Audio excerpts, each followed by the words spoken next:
Good morning, everyone.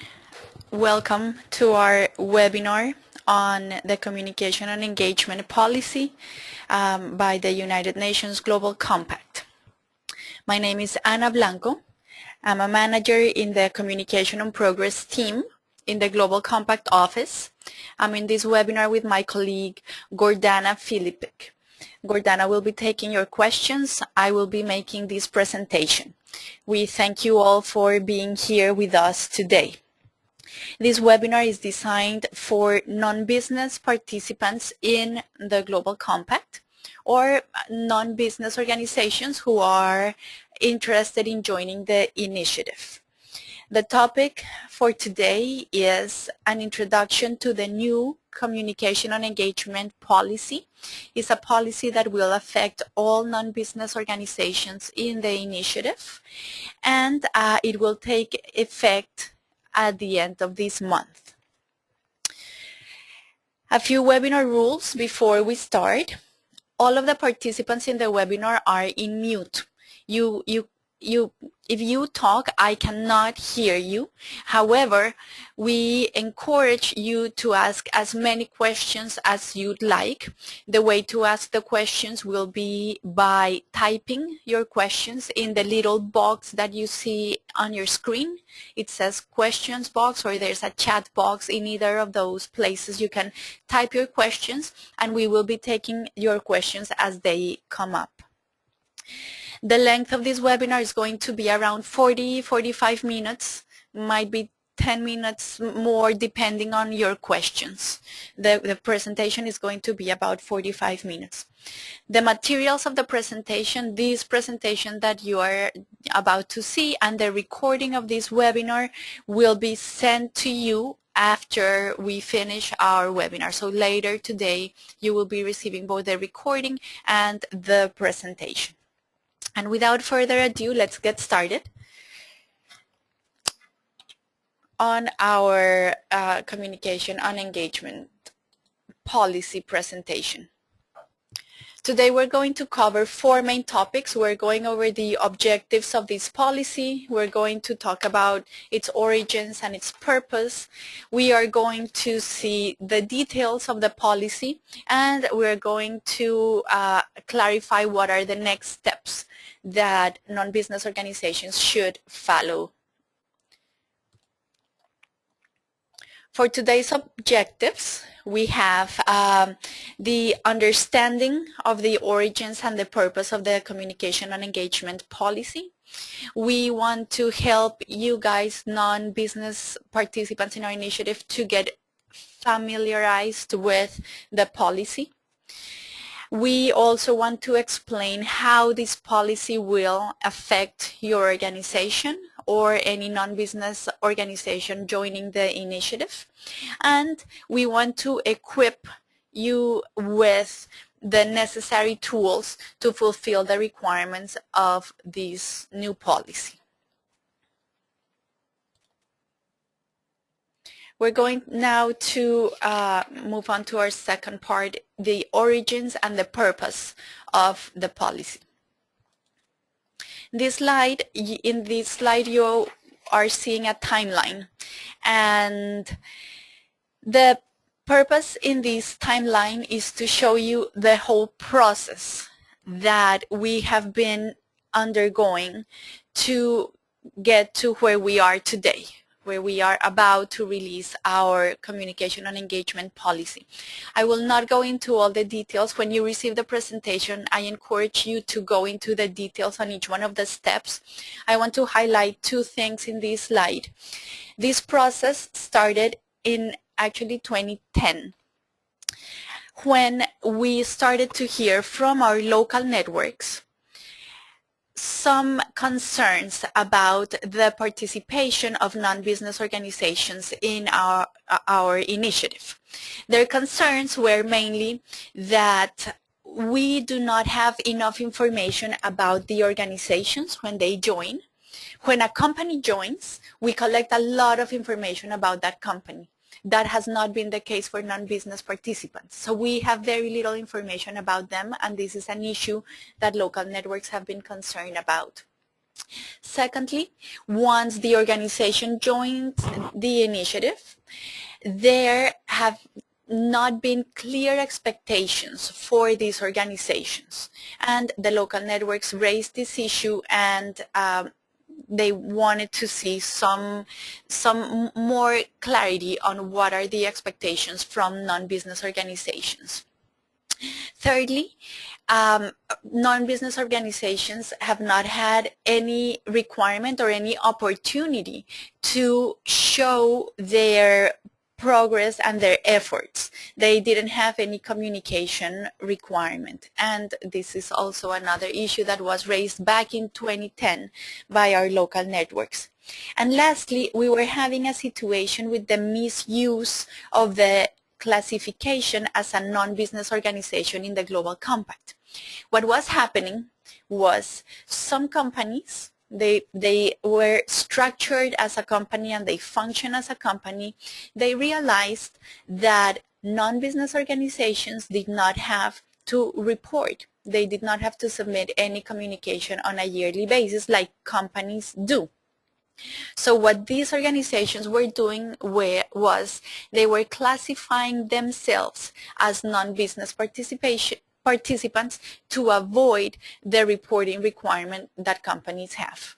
So that was creating a lot of issues. And ultimately, the way that non-business organizations were being engaged in our initiative was not helping us to maximize the potential of these participation. So this whole initiative is meant to improve and maximize this engagement by non-business participants.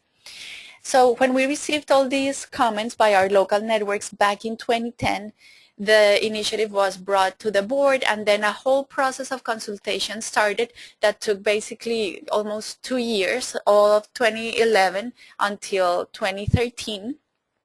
And the whole drafting of the policy took all this time. Now finally the policy has been drafted, the final draft is ready, and it will be effective in October 31st. So we'll look more details in the next slides. Here's a description of the consultation process. This is how we came up with the policy. This policy was not something that we sat in our office and did, 3 people here sitting in our office in New York. That's not how it happened. For years, as I explained before, starting in 2011, we started our consultation process, and it happened among 3 main groups. First of all, the local networks. They were the first groups, the first ones to be consulted, because they were the ones who were raising the concerns, and they were saying this is something we need to implement. So they were the first to be consulted. Then we consulted non-business stakeholder groups, basically all of the groups that are represented in our non-business participants. We have academics, we have business associations, cities, civil societies, organizations, NGOs, we have labor organizations, we have public sector organizations, so on and so forth. All of those groups were consulted, and here in this slide you can see the dates and the topics in which they were consulted. And lastly, the Global Compact teams were consulted basically on the policy draft. Having the experience and the whole background on policy drafting and the experience with the COP policy, which is the one applied to companies, these teams were the ones who were able to put together the COE policy.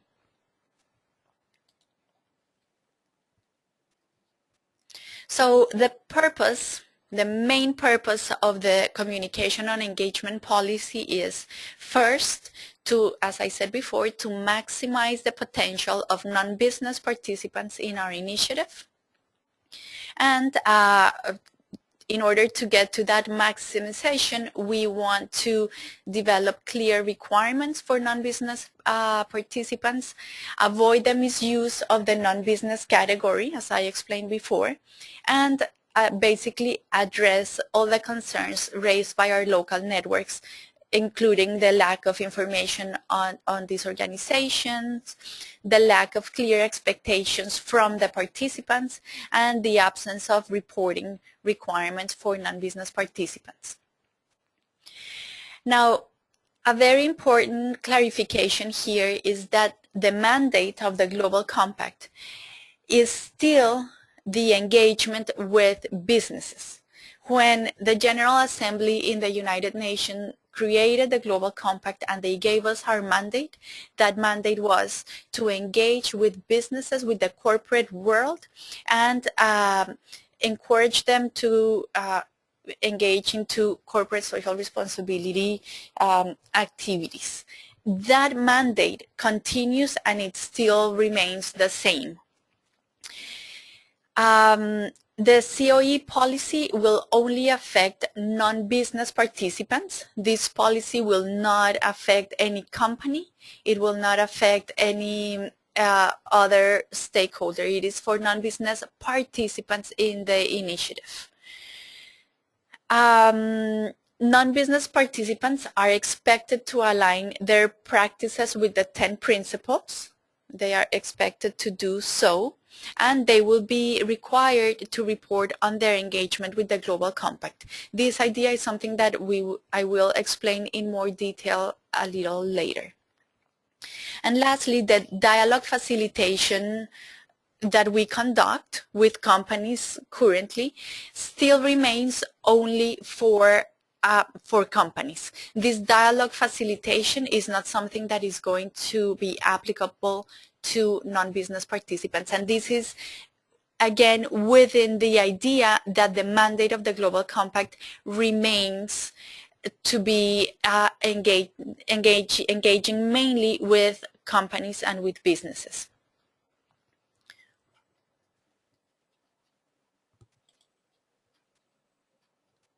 So let's see some of the details of the communication on engagement policy and explain how exactly it will affect non-business participants in our initiative. Gordana, do we have any questions so far?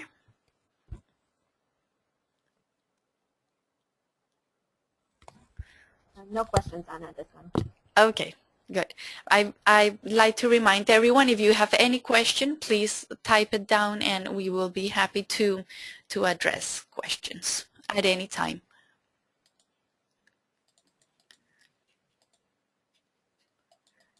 Let's show the whole slide. Okay.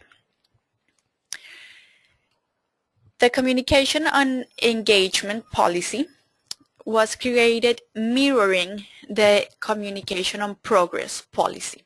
As you know, all companies that join the initiative are required to communicate on a yearly basis, and their communication is ruled by our COP policy. We call it like that, COP policy. Here in this blue box, you see the requirements of the COP policy. This is what every company has to do every year in order to fulfill their communication requirement. So very quickly, the first requirement is a statement of support by the CEO. The second requirement is description of actions in all issue areas. And the third requirement is a measurement of outcomes. That's what companies do every single year. For the communication and engagement for non-business, this policy mirrors the COP with a few little differences. So we're going to go into each one of these requirements and see how they differ. The first requirement for non-business participants is going to be a statement of continued support by chief executive or equivalent. That is pretty much the same as in the COP. The second one is a description of actions, and the third one is a measurement of outcomes. The main difference between the COE and the COP is in the second one, in the description of actions. While companies have to report in all issue areas, non-business participants according to the new policy, will have to report on actions in at least one activity according to each organization type. As you know, every time a non-business participant joins the initiative, there is a list of suggested activities for that particular organization. Academics have a list of suggested activities. Businesses, associations, they have a list of suggested activities, etc. And so on and so forth. Each organization has a list of suggested activities. This this second requirement, is different from the COP because in the whole process of consultation and in the whole process of drafting the policy, there was an intense debate. One group in this debate was arguing that non-business organizations participating in the Global Compact should report exactly the same as companies do, that they should report on how they implement the 10 principles. That was the first group arguing that. The second group was arguing no, these non-business organizations, they should not be required to report on these 4 issue areas because we are interested in non-business participants supporting the mandate of the Global Compact. We are not that interested in how we assume that they are already implementing the principles. We assume that they are respecting human rights and that they run their buildings in a sustainable manner. That is expected of them. But the main objective of our initiative, including non-business participants, is to have their support with our mandate, their support in helping us guiding companies into a more sustainable way of operation. And at the end, this second position is the one who prevailed, and that's the one that ended up being reflected in the communication on engagement policy. So again, to sum up what I've just explained, non-business participants are not required to report on how they implement the 10 principles in their own operations, but rather they are required to report on how they support the Global Compact in its mandate of spreading corporate social responsibility among companies. That's why in this second requirement, non-business participants are required to describe their actions in their suggested activities in engaging with the Global Compact. A second main difference here with the COP is that companies are required to report in all 4 of the main issue areas. They have to go into each one of these and report on all of them. Non-business associations are required to report in at least one activity. We're going to talk more about these activities in a minute, but they are not required to report on all of the activities suggested to them. They are required to report on one. Of course, if the organization can report on more of these activities, they are welcome to report on it, but the requirement in the policy is to report on at least one activity. And then a reminder for everyone, the COP policy, companies, the one that companies follow, establishes that a COP is a communication of the company with their stakeholders. The communication on engagement mirrors that, meaning that non-business participants now having this requirement to report under the new communication on engagement policy, this report is basically a communication with stakeholders. It's not with the Global Compact, it's not with the United Nations. Our objective is to make it a communication with stakeholders.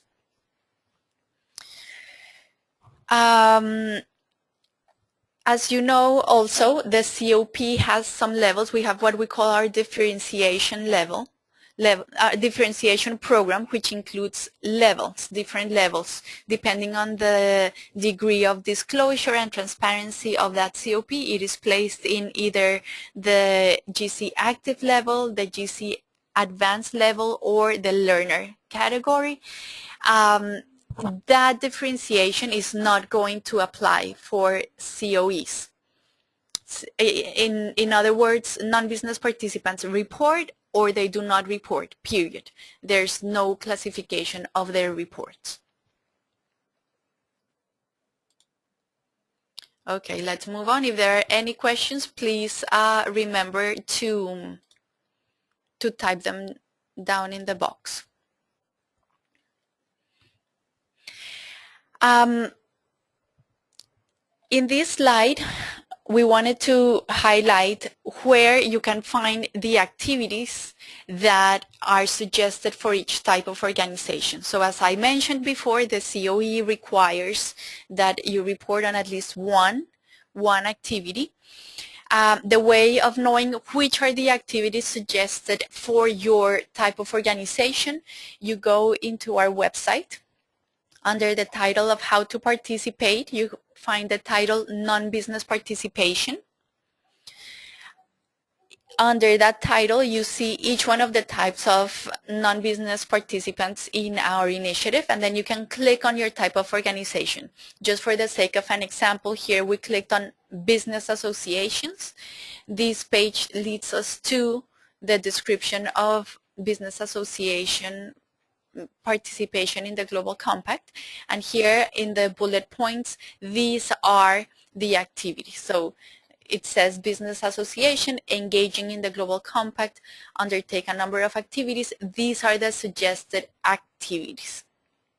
And again, just to be very clear, if your organization were a business association wanting to report under our new COE policy, what you would do is go into this site, see what are the activities suggested for you, and see which of these activities you can report on.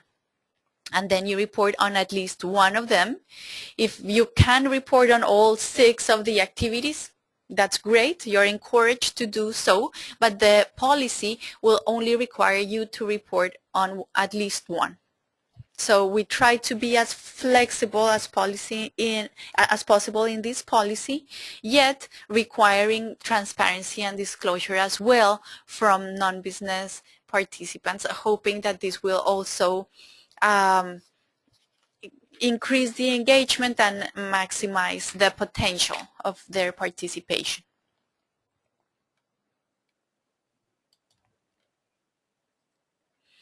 Okay, so what we saw before are the content requirements in the COE policy, the communication on engagement.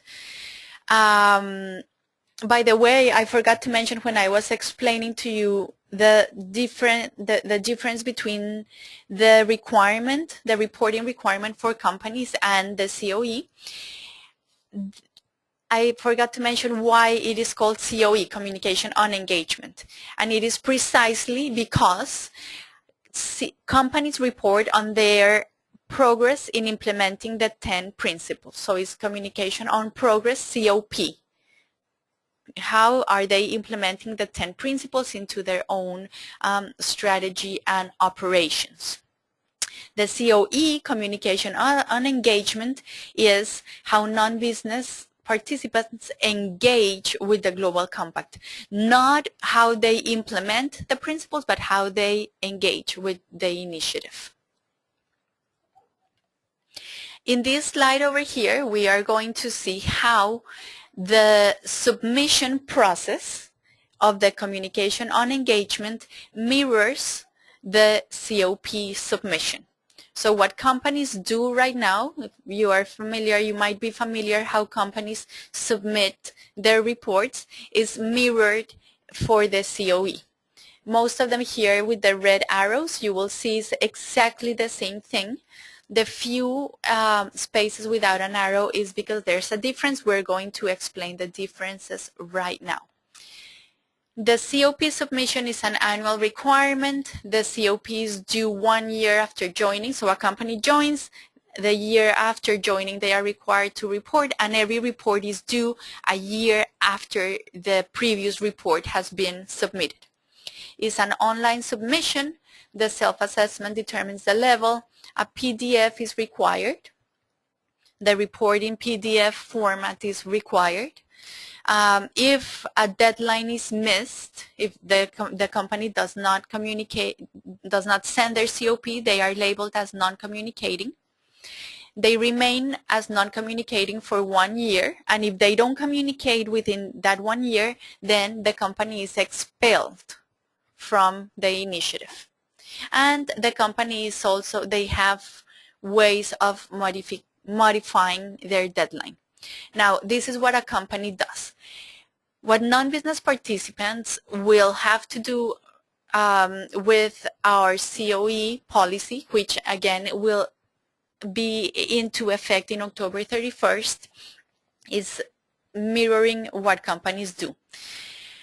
The requirement is going to be every 2 years. It's not an annual requirement like companies, it's every 2 years. Again, this was brought up during the consultation process, and many non-business participants raised the concern that a year requirement might be too much for some organizations, and they requested that it be a 2-year requirement. So non-business participants are required to report at least every 2 years. If the organization voluntarily wants to report more often, let's say every year, they are encouraged to, and the system will be ready, available for that organization to do so, but the requirement is every 2 years. The first communication on engagement is due 2 years after joining the initiative. So if a company joins in December 2013, they will have 2 years to send their first communication on engagement. It's an online submission. It has to be online through our website. There is a self-assessment, so when companies submit their COP, they have to indicate what topics are covered in their report.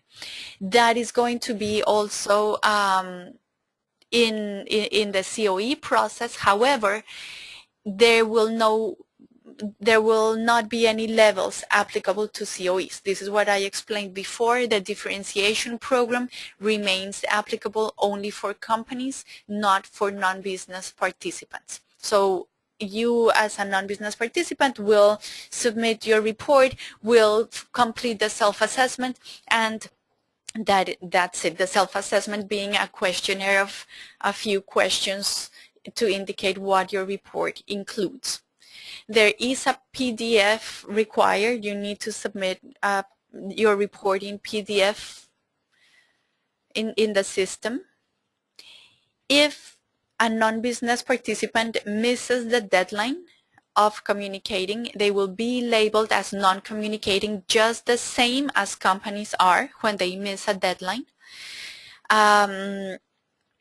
They will be non-communicating for 1 year. That is exactly the same as companies. So if your organization missed the deadline that day, the same day that it was your due date, and you didn't report, your organization would be labeled as non-communicating.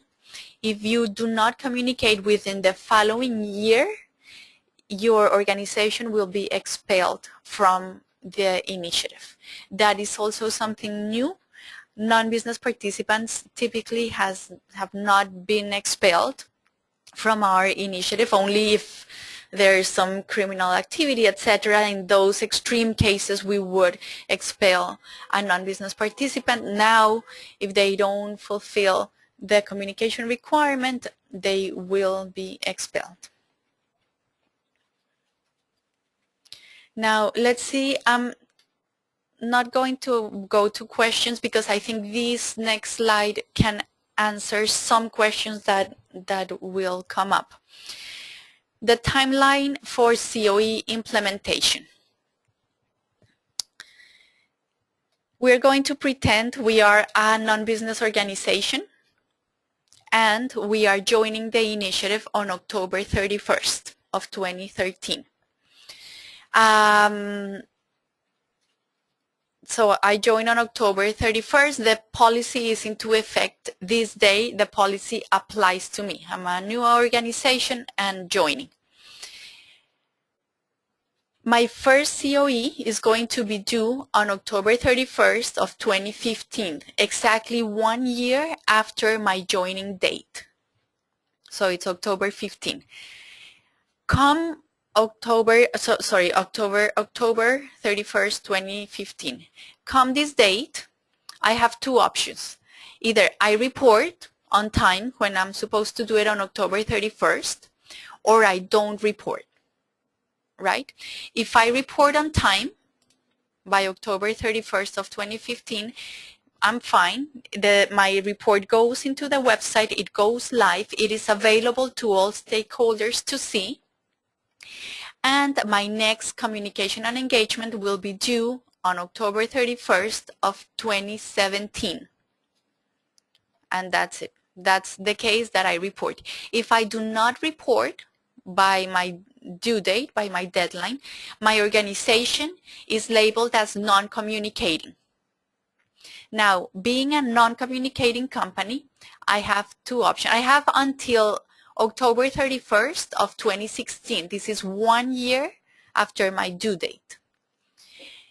I have two options by this deadline, October 31st of 2016. I either report on time, meaning by this deadline, or I don't report. If I report on time, I cease to be non-communicating. My company is not labeled as non-communicating anymore. I'm in good standing again within the initiative, and my next COP is due 2 years after I reported. So if I reported on October 31st, my next one will be October 31st, 2 years later, 2018. If I do not report, being a non-communicating company by this deadline, my organization will be expelled that very same day. Now, in this explanation that I just did, this organization is a new organization. It's an organization that joined on October 31st of 2013. What will happen with organizations that are already existing as participants is that these same initial deadlines will apply to them. So if you are an organization that has been a participant in our initiative since 2008, your first COE will be due in October 31st of 2015. It's at the moment of the COE entering into effect.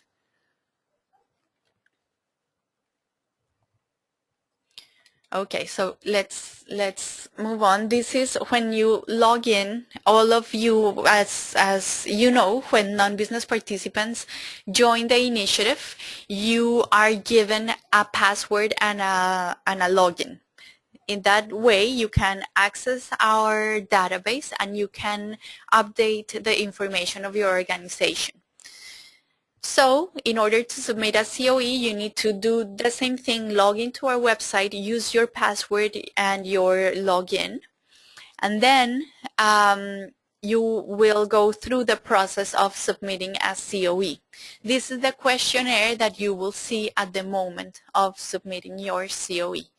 It's a few questions. It asks you to type in the title, what is the time period covered, and then some content questions. You just mark what your report actually fulfills.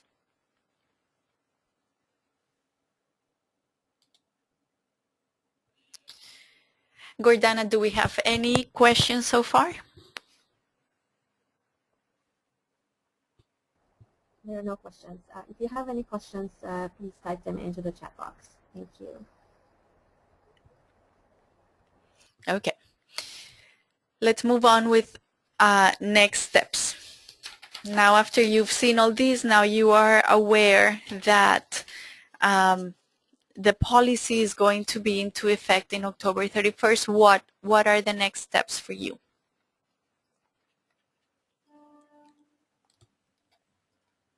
So as I've mentioned throughout the webinar, the COE policy will enter into effect on October 31st this year. At the end of this month, this policy will enter into effect, and it will cover all non-participant all non-business participants already existing in our initiative or new organizations, new joiners into our initiative.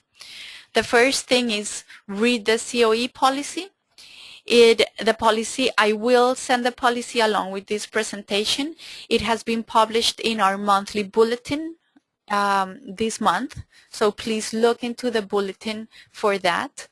And I will be forwarding the policy along with the presentation.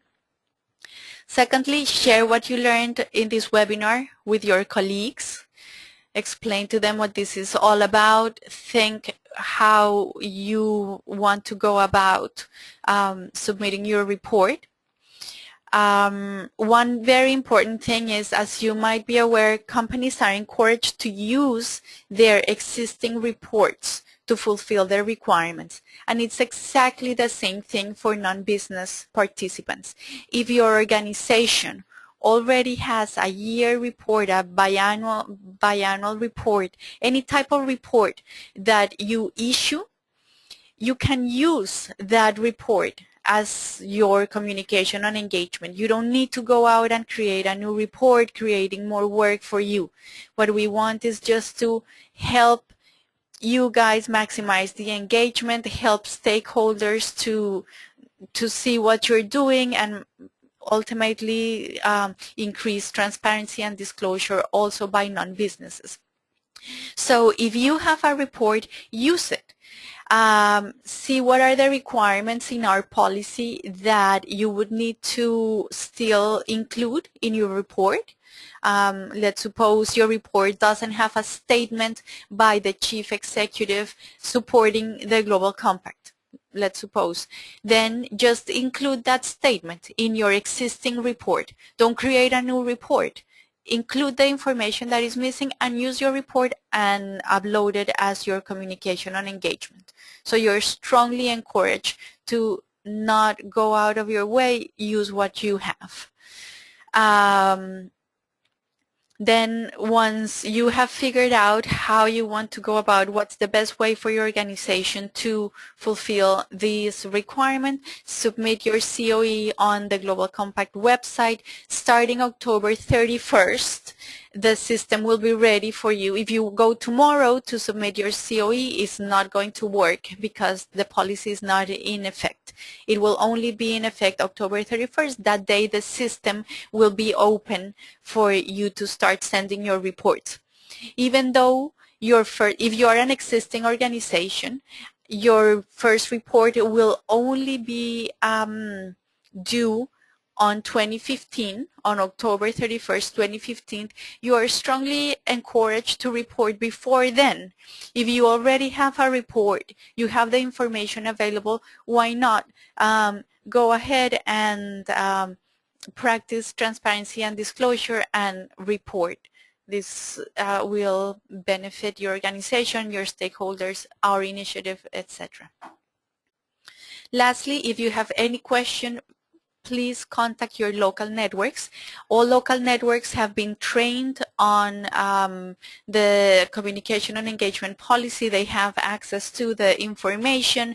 They have experience. They know exactly what companies are doing, so they are very aware, and they are experts in the reporting practice of companies. Given that this new requirement mirrors the company's reporting activities, local networks are exceptionally well positioned to support your organization in this new reporting requirement that you will have to go through.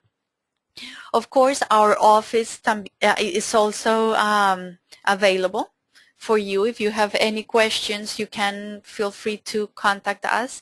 At the end of this presentation, you will have our our contact information. Again, my name is Ana Blanco. Gordana has been with me in the questions. Sarah Boswick, our other colleague, our other manager in the COP team, is available for any questions you might have. So that is the presentation. I'm going to pass it to Gordana and see if we have any questions so far.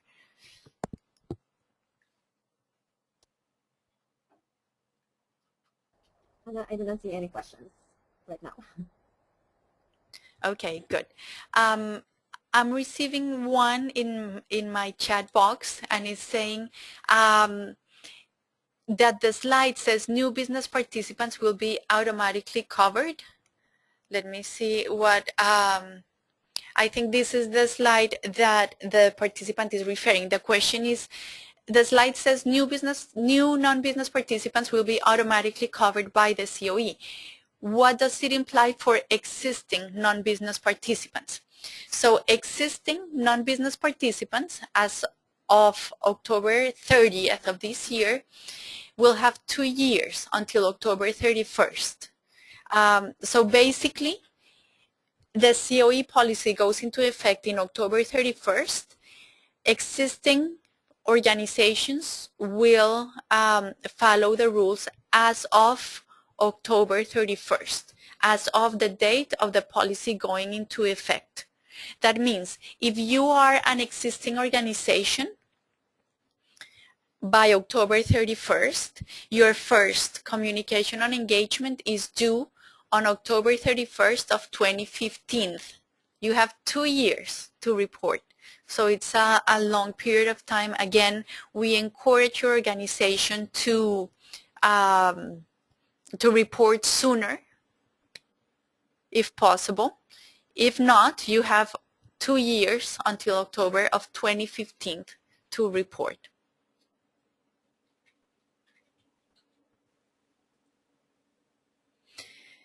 Anything else, Gordana?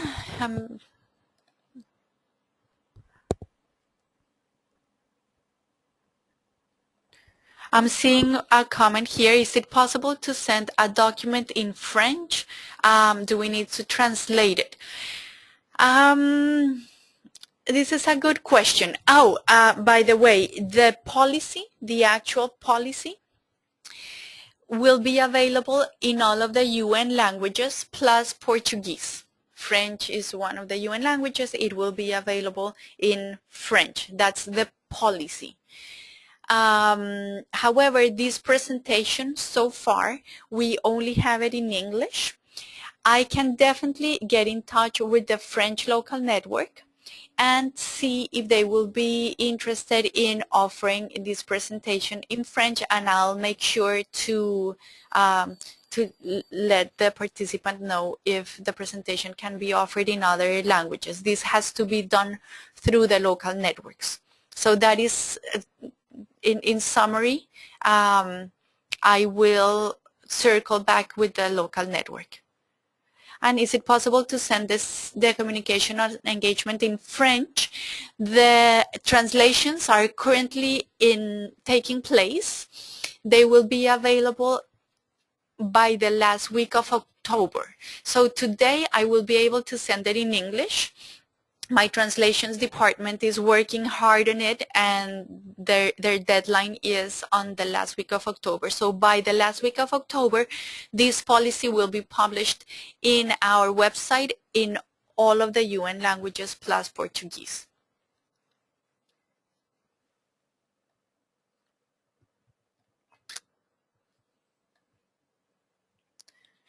Well, I don't see any other comments. Gordana, if you have anything, let me know. I hope everything was clear. As I said, it's a new policy. We know it's many questions might arise, so please don't hesitate to contact us or your local network, and we will be very happy to answer the questions. If there is nothing else, thank you very much for participating, everyone. Thank you, Gordana. Thank you, Sarah, my colleagues. And we will stay in touch with our non-business participants. Goodbye.